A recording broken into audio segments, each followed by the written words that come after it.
Hello guys, welcome my YouTube channel. आज पढ़ेंगे Mendel के बारे में। मेंडल और उनके प्रयोग।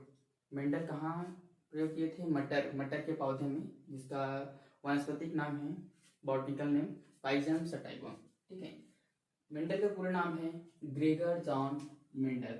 ठीक है। उसके जन्म 22 जुलाई 1822 में हुआ था और मृत्यु 6 जनवरी 1884 में हुआ था, है ना। इसे फादर ऑफ जेनेटिक के नाम से जाना जाता है, मतलब अनुवांशिकी के जनक। एग्जाम में कभी भी पूछा जा सकता है कि फादर ऑफ जेनेटिक किसको कहा गया है, किस साइंटिस्ट को कहा गया है, तो उसका आंसर है ग्रेगर जॉन मेंडल। तो यहाँ कहाँ का रहने वाला है? ऑस्ट्रिया के मारिया आगे शहर है उसमें, और उस गांव का नाम है सिलिसिया। गांव के रहने वाले थे और सिंपल एक कृषक परिवार से ही थे, मिडिल फैमिली से। और उन्होंने लगभग 2 वर्ष तक वियना विश्वविद्यालय में पढ़ाई की थी और ऑस्ट्रिया के बून शहर में रहकर ही, है ना, और साथ में वो ना उसी टाइम पादरी भी बन चुके थे। ठीक है। पादरी मतलब जो ईसा मसीह को मानने वाले लोग होते हैं ना, उनको बोलते हैं पादरी। तो लगभग 14 वर्ष में 10,000 बार प्रयोग किए थे, है ना।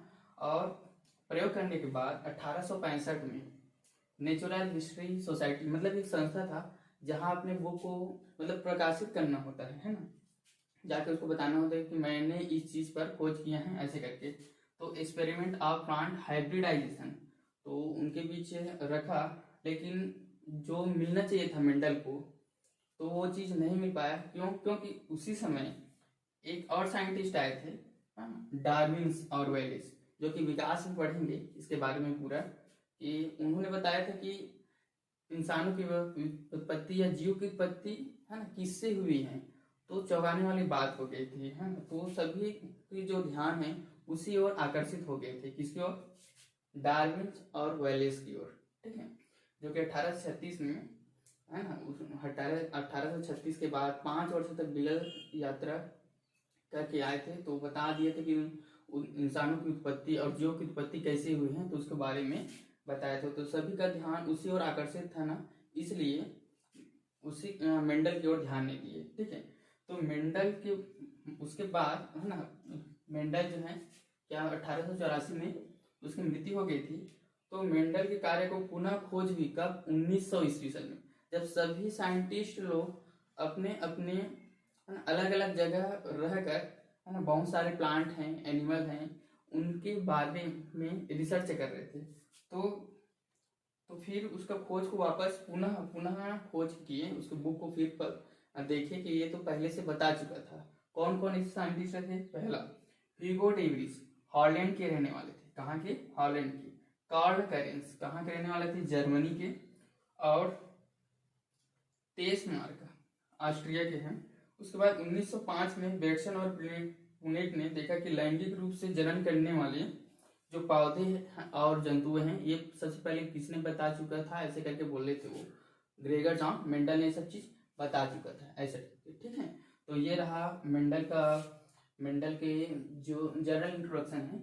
लेकिन बहुत सारे साइंटिस्ट ने इससे पहले बहुत सारी चीज खोज कर लिए थे, लेकिन उनको नहीं मिला। जैसे कि मतलब इसमें क्रॉस करा कर देखे थे बहुत सारे से प्लांट में, तो कई ऐसे साइंटिस्ट हैं जिन्होंने तंबाकू में किया था, लेकिन मेंडल जैसे रिजल्ट नहीं आ रहे थे।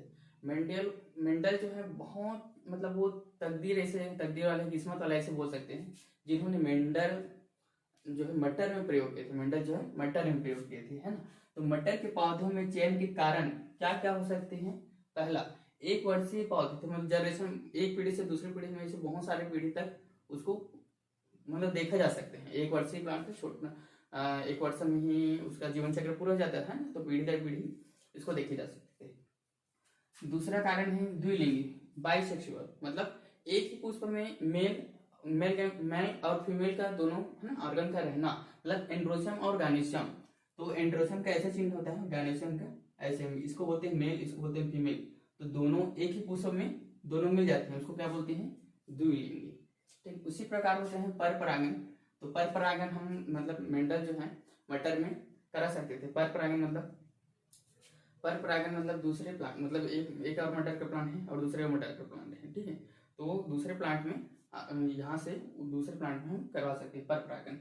स्वपरागण मतलब उसी प्लांट में उसी पौधे की उसी पुष्प में होना पर स्वपरागण कहलाते हैं ना। है ना, परपरागण स्वपरागण। और छठवा था द्विलिंगी पुष्पों का विपुंसन। ये एग्जाम में आता है, आगे बढ़ेंगे इसके बारे में। इमेस्कुलेशन था, थोड़ा सा देख लेते हैं। देखो द्विलिंगी पुष्प में क्या होता है, मेल, है ना, मेल और फीमेल ऑर्गन्स रहते हैं। उनमें से मेल जो है फीमेल के प्रति आकर्षित ना होकर के, यार है ना, फर्टिलाइजेशन ना होकर के हम लोग ना एंड्रोजन को बाहर निकाल देते हैं, ठीक है, तो उसको क्या बोलते हैं, इमेस्कुलेशन। और सातों होते हैं F1 संतति के पौधे को आसानी से, है ना, जो F1 पीढ़ी आते हैं ना, F1 जो संततियां है जितने, तो उसको हम लोग आसानी से उसको उगाए जा सकते हैं, ठीक है। एक उसके बाद मटर में पाए जाने वाले 7 विपर्य लक्षण है ना। तो कभी कभी बहुत सारे ऐसे एग्जाम होते हैं, जैसे नीट हैं, बीएससी नर्सिंग हैं, और अदर एग्जाम PAT PPHT है ना। तो ऐसे पूछा सकता है कि मटर में पाए जाने वाले 7 कितने विपर्य लक्षण है, कितना याद रखना है, 7 विपर्य लक्षण कौन कौन से। प्रमाण फर्स्ट लक्षण प्रभावी अप्रभावी। देखो प्रभावी और अप्रभावी आगे इसको डेफिनेशन दूंगा, है ना। प्रभावी मतलब होते हैं अपने आप को प्रदर्शित कर रहे हैं, है ना, और प्रदर्शित मतलब कैपिटल T, जैसे कोई लंबा पौधा है और यहाँ पास ऐसे आगे है ना, या फिर ऐसे हो सकते हैं, मतलब शुद्ध रूप से लंबा है। और ये क्या है, यहाँ पास रिसेसिव प्लांट मतलब अप्रभावी है।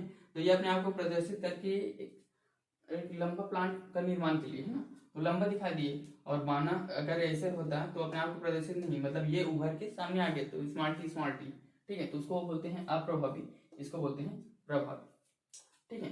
तो 7 प्रकार, जैसे बीज की आकृति गोल, है ना, जो मेंटल ने जो लिए थे मटर पे, है ना, तो यही 7 लक्षण है। पहला बीज की आकृति गोल या फिर झुर्रीदार मतलब बीज जो है झुर्रीदार था, मतलब सिकुड़ा हुआ था लगभग। बीज पत्र का रंग पीला या फिर हरा। तीसरा फली की आकृति चिकनी या संकीर्णित हो सकती है। फली का रंग हरा होगा तो प्रभावी और पीला होगा तो अप्रभावी। इसी प्रकार पुष्प की स्थिति कक्षस्थ मतलब जैसे ये कोई प्लांट है, ठीक है, और उसके जैसे तना है, तना से उसे थोड़ा सा बाहर से निकला हुआ है ना, निकल के पुष्प का निर्माण हुआ वहां कक्ष से, तो उसको बोलते हैं कक्षस्थ। अगर कोई भी ऐसे तनक है और सीधा उसके बाद, है ना, एक फूल का निर्माण करते हैं टर्मिनल पे, है ना, तो उसको बोलते हैं अग्रस्थ। उसके बाद आगे और फूल फ्लावर वगैरह नहीं बनेगा, ठीक है। उसी प्रकार पुष्प का रंग क्या हो सकता है, लाल हो सकते हैं या फिर सफेद। लाल हो तो प्रभावी और सफेद हो तो अप्रभावी। उसी प्रकार पौधों की लंबाई, लंबा है या बावना पौधा है ना। तो आगे और, है ना, इसी तरह हम लोग पढ़ते रहेंगे। तो अगर वीडियो अच्छी लगी तो चैनल को सब्सक्राइब करना, है ना, और लाइक करना और कमेंट भी करना, ठीक है। तो यह वीडियो कहाँ कैसे सर्च कर सकते हैं, चेमन बायोलॉजी करके, ठीक है।